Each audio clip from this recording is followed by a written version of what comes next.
Добрый день, меня зовут Яковлева Варамелла. Я учусь в 6 классе. Тема доклада: «Передовики Трудового фронта по добыче соли в годы Великой Отечественной войны».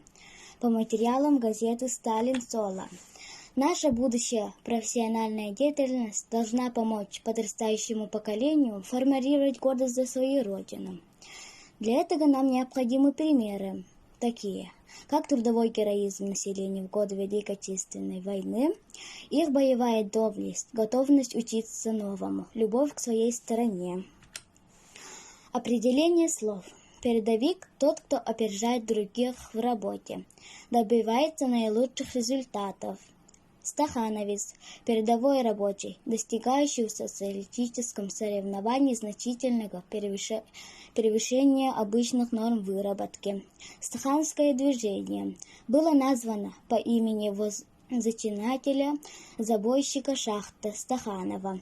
Коммунистическая партия поддерживала его, и она за короткое время охватила все отрасли промышленности, транспорт, строительство, сельское хозяйство, а впоследствии распространилось по всему Советскому Союзу.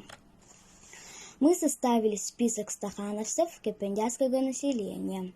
Рабочие: Евсеев Афанасий Васильев, Марфа Васильева, Кирилл Афанасьев, Ксенофонт Иванов, Алексей Кондратьев, Федорова Мария Федотовна, Догоюсова и Иванова, Соливара, Афанасьев Григорий, Данилова Мария, Степанова Дарья, Охотники, Павлов Александр, Чирасов и Чахаев. Трудовой подвиг стахановцев Кипендяцкого сельзавода.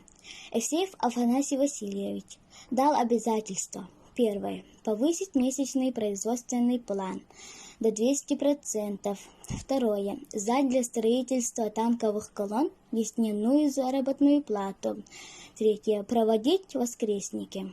Марфа Васильева, Кирилл Афанасьев, Ксенофонт Иванов, Алексей Кондратьев выполняют план на 200%. Федорова Мария Федотовна заготовила 6 кубов дерева вместо 4 куба дерева.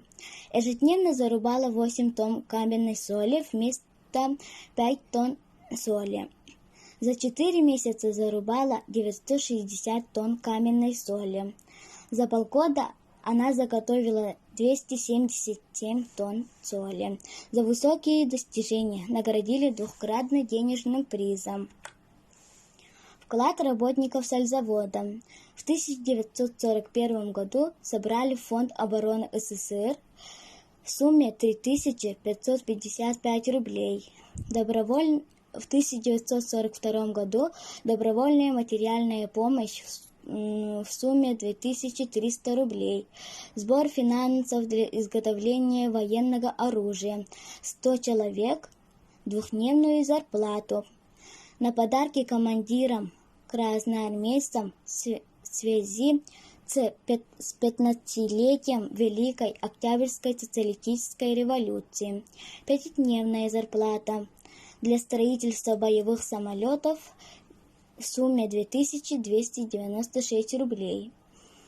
Охотники Кипендяев внесли вклад в валютный фонд страны и заняли первое место в Улусе. План выполнили на 107%. Сдали для строительства танков в сумме 7102 рубля.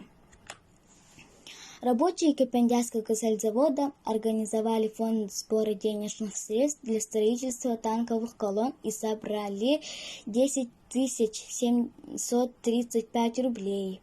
В 1943 году рабочие лесозаготовки выполнили месячный план на 150%. Служащие и рабочие Кипендяцкого сельзавода 234 человек сдали ежемесячную зарплату полностью в сумме 74 875 рублей. Рабочие сельзавода выполнили ноябрьский план по добыче соли 105%, лесозаготовка 110%, перевозка соли 100%. Всего за годы Великой Отечественной войны собрали сумму 100 863 рубля. Выводы по теме. Во все времена, в любую историческую эпоху, были, есть и будут люди, которые влияли и продолжают воздействовать на ход истории, чьи судьбы неразрывно связаны с общей судьбой нашего народа.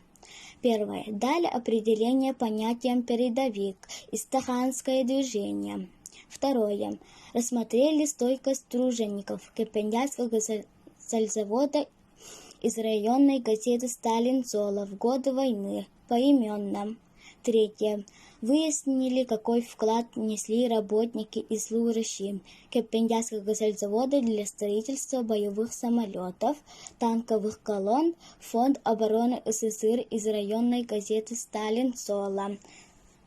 Спасибо за внимание.